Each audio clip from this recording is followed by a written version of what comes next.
کی حفاظت کرنا پڑتا ہے، علم آپ کی حفاظت کرتا ہے۔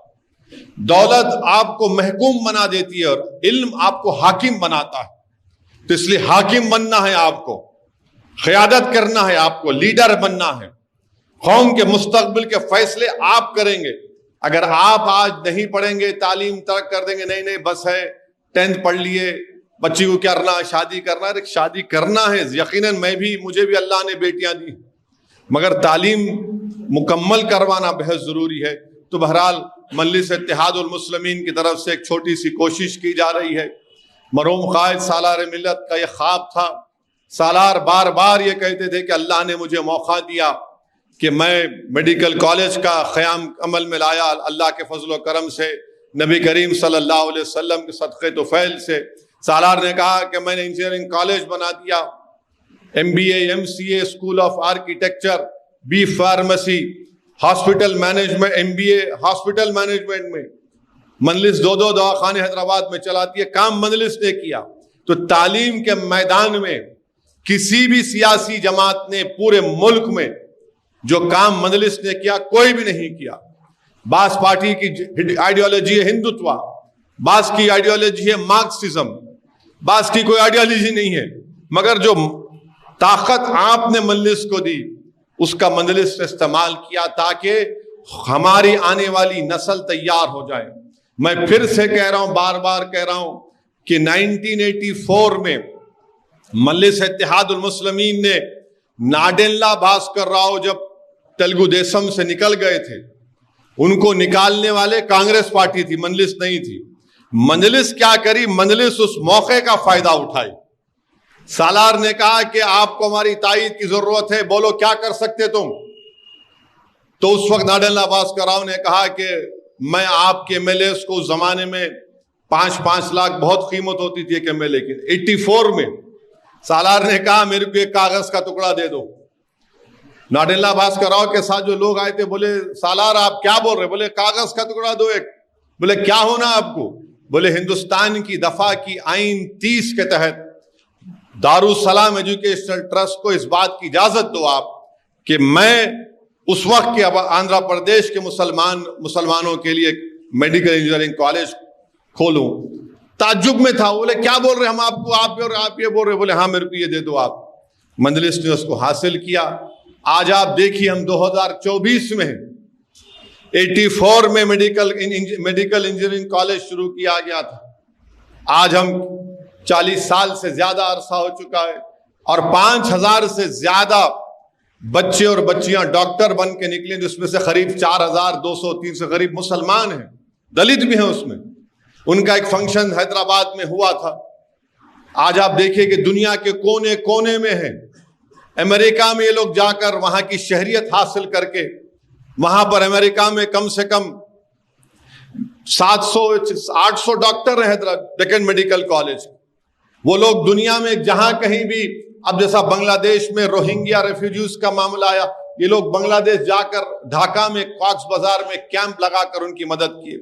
دنیا میں کہیں بھی ریفیوجی کیمپ ہوتا تو یہ لوگ جاتے ہیں۔ اب سعودی عرب گلف میں ڈیکن میڈیکل کالج کے 300-400 ڈاکٹر گروپ بنائے، اور جتنے گورنمنٹ کے یا پرائیویٹ میڈیکل کالج کے کیٹیگری اے میں جس کو ایڈمیشن ملتا ہے مسلم اقلیت کو، ان کی فیس مدد کرتے ہیں۔ میرے کو پتا ہے کہ اس سال ہم لوگ 100 مسلم بچوں کی فیس کا انتظام کیے۔ یہ کام مجلس نے کیا۔ دیکھیے سالار آج نہیں ہے دنیا میں، سالار چلے گئے، زمین میں چلے گئے، زمین ان کے جسم کو اپنی غذا بنا لی، مگر سالار جو کام کر کے گئے وہ صحابہ جاریہ کا کام مرحوم قائد نے کیا۔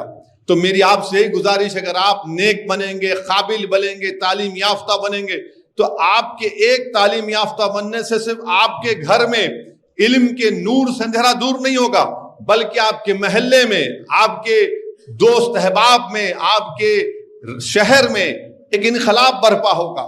تو اس لیے بہت ضروری ہے کہ آپ ان چیزوں پر غور کریں۔ ہاں مجلس کے مخالفین تھے، اس وقت بھی تھے اور آج بھی ہیں اور کل بھی رہیں گے۔ جب سالار میڈیکل کالج انجینئرنگ کالج شروع کیے تو مجلس کے مخالفین بولتے تھے، کیا بولتے تھے؟ ارے یہ صلاح الدین اویسی جذباتی تقریر کرنے والا، یہ ہمیشہ جذباتی تقریر کرنے والا، یہ شیروانی